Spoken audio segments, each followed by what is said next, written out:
नमस्कार दोस्तों, आज हम भारत के एक ऐसे शहर के बारे में बात करने वाले हैं जिन्होंने भारत में इंडस्ट्रियलाइजेशन की लहर लाने में महत्वपूर्ण योगदान दिया है। इस शहर को भारत में ग्रीन सिटी, स्टील सिटी और भी कई नामों से जाना जाता है। और तो और आबादी और क्षेत्रफल में यह अपने राज्य का सबसे बड़ा शहर है और भारत का पहला ये ऐसा शहर है जहाँ पे 24 घंटे पीने की पानी की सुविधा है और टूरिस्ट के लिए तो कहने ही क्या। जी हाँ, अगर आप नहीं समझे हो तो हम आपको बता दें कि आज हम बात करने वाले हैं झारखंड राज्य के जमशेदपुर सिटी के बारे में, जिसे टाटा नगर के भी नाम से जाना जाता है।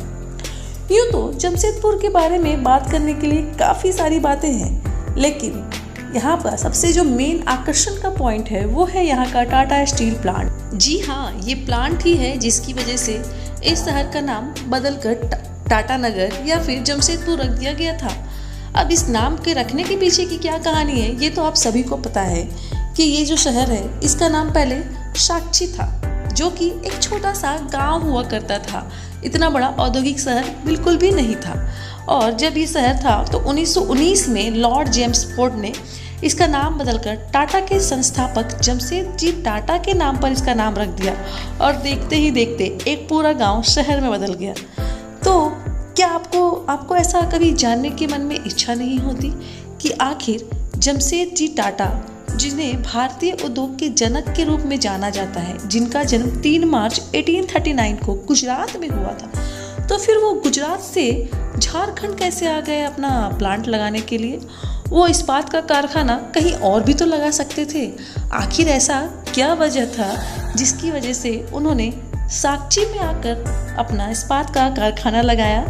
क्या कारण था, किस वजह से ऐसा किया और साक्षी जमशेदपुर में कैसे बदल गया, ये सब आज की वीडियो में मैं आपको बताने वाली हूँ। तो वीडियो में एंड तक जरूर बने रहिएगा क्योंकि वीडियो काफ़ी इंटरेस्टिंग होने वाली है।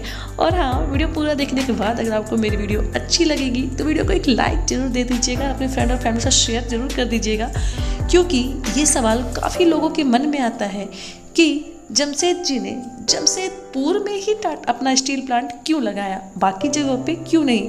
कहने के तो हमारा भारत क्षेत्रफल की दृष्टि से काफ़ी बड़ा है और कई ऐसे राज्य हैं जो समृद्ध है, फिर आखिर जमशेद जी ने झारखंड को ही क्यों चुना अपना इस्पात कारखाना लगाने के लिए?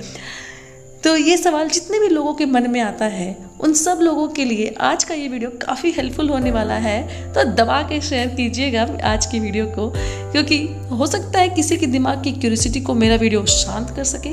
और हाँ, वीडियो देखने के बाद अगर आपको मेरा वीडियो अच्छा लगेगा और आप ऐसे ही इन्फॉर्मेटिव वीडियोज़ देखना चाहोगे तो चैनल को सब्सक्राइब जरूर कर लीजिएगा।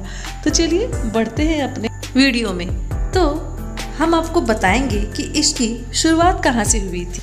सन 1907 में साक्षी नाम से एक गांव में टाटा जी ने अपना पहला टाटा आयरन और टाटा स्टील प्लांट शुरू किया और आज यह झारखंड का सबसे बड़ा और प्रमुख शहर बन गया है। तो आज की तारीख में जमशेदपुर की कुल जनसंख्या 16 लाख के अप्रॉक्स है। अगर बात करें नेचर ब्यूटी के बारे में तो इसकी सुंदरता के कहने ही क्या। ये पूरा शहर पहाड़ियों पर बसा है जिसका नाम डालमा है। जमशेदपुर झारखंड राज्य के दक्षिणी छोर पर स्थित है और ये ओडिशा और पश्चिम बंगाल रेखा नदियों के संगम पर स्थित है। इसी वजह से यहाँ पानी की कमी नहीं रहती है, या फिर यूँ कह लीजिए कि यहाँ पीने की पानी की सुविधा 24 घंटे रहती है। इस शहर के लोगों के साथ साथ पूरे भारत के लोग यहाँ रोजगार के लिए आते हैं। यहाँ जहाँ इंडस्ट्रियल एरिया होता है वहाँ पॉपुलेशन के साथ साथ पॉल्यूशन भी पाया जाता है। एयर पॉल्यूशन, वाटर पॉल्यूशन और गंदगी काफ़ी ज़्यादा बढ़ जाती है। लेकिन जमशेदपुर भारत का सबसे बड़ा इंडस्ट्रियल शहर होने के बाद भी इसकी गिनती भारत के सबसे स्वच्छ शहरों में होती है। कारण जानते हैं क्यों? क्योंकि यहाँ पर कोई भी इंडस्ट्री खुले में अपना कचरा नहीं फेंकती। यहाँ पर प्रॉपर वेस्ट मैनेजमेंट सिस्टम है जिसका उल्लंघन करने पर कंपनियों को भारी नुकसान भारी जुर्माना भरना पड़ता है, जिसकी वजह से उन्हें काफ़ी ज़्यादा नुकसान हो सकता है। यहाँ पर ये जानना बहुत ज़रूरी है कि जमशेदपुर को इंडिया की फर्स्ट प्लांट इंडस्ट्री के रूप में का दर्जा दिया गया है। साथ ही साथ क्वालिटी ऑफ लाइफ के मामले में जमशेदपुर भारत का दूसरा सबसे अच्छा शहर माना गया है। जिस तरह एक व्यक्ति की पहचान उसके संस्कारों से होती है, संस्कारों से पता चलता है कि वो कैसे फैमिली से बिलोंग करता है, ठीक उसी तरह एक शहर की पहचान वहाँ पर रहने वाले लोगों से होती है। जमशेदपुर में कोई भी नगर निगम नहीं है, फिर भी जमशेदपुर को भारत का दूसरा सबसे अच्छा स्वच्छ शहर माना गया है।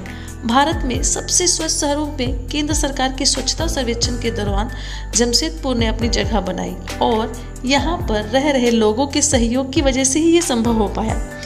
यहाँ पर हिंदी के बाद उर्दू, बंगाली, ओडिया, संथाली, मगही, भोजपुरी भाषाएं भी सुनने को मिल जाएगी। भारत की सबसे बड़ी यूरेनियम माइंस की खोज भी जमशेदपुर में की गई। जमशेदपुर की जादूगोड़ा नाम की जगह पर 1951 में पहली बार यूरेनियम पाया गया। इस समय में जमशेदपुर नाम सिर्फ टाटा ग्रुप का ही बोलबाला था, लेकिन आज की कई कंपनियां यहाँ पर है। या यूँ कह लीजिए कि जमशेदपुर शहर पूर्ण रूप से एक औद्योगिक शहर है। खैर, ये सब तो हो गई इंडस्ट्रियलाइजेशन की बातें। अब हम बात करते हैं इस शहर के सबसे खास और पौराणिक बात के बारे में। तो यह शहर स्वर्ण रेखा नदी के तट पर बसा हुआ है और यह नदी झारखंड के अलावा ओडिशा और पश्चिम बंगाल में भी बहती है और इनकी कुल लंबाई लगभग 474 किलोमीटर है। अपने नाम के मुताबिक स्वर्ण रेखा नदी के अंदर से आज भी सोना निकाला जाता है। जी हाँ, आपको यह सुनकर काफी हैरानी होगी कि इस नदी के रेत में सोने के कण पाए जाते हैं। ये सोना कहाँ से आता है, ये आज भी रहस्यमय बना हुआ है। ऐसा माना जाता है कि नदी के नीचे सोने की खदान मौजूद है। और भी कई सारी धारणाएं हैं, जैसे कुछ लोग कहते हैं कि ये नदी जिधर से आती है वहाँ पे कोई चट्टान से टकराती है जहाँ पर सोना छुपा हुआ है, एक्सेट्रा। मतलब बहुत सारी धारणाएं छुपी हुई है। सत्य क्या है, ये आज तक किसी को भी नहीं पता चला है। खैर, जमशेदपुर के बारे में हम जितनी भी बातें करेंगे उतनी कम है। अब मैं आपको बताती हूँ कि जमशेद जी ने जमशेदपुर शहर को ही क्यों चुना अपना पहला स्टील प्लांट लगाने के लिए। जमशेद जी टाटा, जिनके नाम से शहर को जाना जाता है, बड़े ही महान व्यक्ति थे। चाय, कपास तथा तांबे के व्यवसाय से उन्होंने काफी दौलत और शोहरत कमाई थी। व्यापार के क्षेत्र में उनकी शोहरत का आलम यह था कि जब 1902 में वे अमेरिका गए थे तो वहाँ की प्रेस ने उन्हें पूरब का J.P. मॉर्गन नाम से संबोधित किया था। इन्हीं विदेशी यात्राओं के दौरान उन्होंने थॉमस कोलाइसन की बात सुनी, जिसमें थॉमस ने कहा कि आज जो देश इस्पात को नियंत्रित करेगा वही भविष्य में सोने के नियंत्रण को तय करेगा। इन शब्दों का जमशेद जी पर काफी गहरा असर पड़ा और उन्होंने तय कर लिया कि वे भारत में इस्पात का कारखाना खोल कर ही रहेंगे। अमेरिकी भूवैज्ञानिकों की टीम तैयार की गई ताकि उचित साइट का चुनाव किया जा सके। ऐसी साइट जो कोयला भंडारों और लौह अयस्क भंडारों दोनों के करीब हो, समुद्र से भी बहुत ज्यादा दूर ना हो तथा किसी नदी के किनारे पर बसा हो, जिससे पानी की समस्या ना हो। कई स्थानों पर सर्वे करने के बाद और 2 वर्ष तक सर खपाने के बाद इस निष्कर्ष पर पहुंचा गया कि बिहार, जो अब झारखंड में आ चुका है, का साक्षी गांव सबसे उपयुक्त है। इसके उत्तर में झरिया तथा बोकारो में कोयला खदान, दक्षिण में लौह अयस्कों के पहाड़, पूरब में स्वर्ण रेखा नदी तथा हावड़ा से निकटता, हर तरह से साक्षी एक उपयुक्त स्थान बना। कुल मिलाकर प्राकृतिक संसाधनों की उपलब्धता, रणनीतिक स्थान, सहायक बुनियादी ढांचे और औद्योगिक विकास और शहरी नियोजन के लिए जमशेद जी टाटा की दृष्टि कुछ प्रमुख कारक थे, जिन्होंने उनके लौह और इस्पात का जो प्लांट के लिए साक्षी को चुना और साक्षी गांव एक औद्योगिक शहर जमशेदपुर बन गया। तो ये थी कहानी साक्षी गांव से जमशेदपुर बनने की। कैसी लगी कमेंट करके मुझे जरूर बताइएगा। वीडियो आपको कितनी इन्फॉर्मेटिव लगी और आप कहाँ तक संतुष्ट हो सके। अच्छी लगी होगी तो प्लीज़ वीडियो को लाइक कीजिएगा, फ्रेंड के साथ शेयर कीजिएगा और मुझसे जुड़े रहने के लिए मेरे चैनल को सब्सक्राइब कर लीजिएगा। फिर मिलते हैं ऐसे एक इन्फॉर्मेटिव वीडियो के साथ। और हाँ, आपकी जो भी राय हो मुझे कमेंट करके जरूर बताइएगा। Bye bye, take care.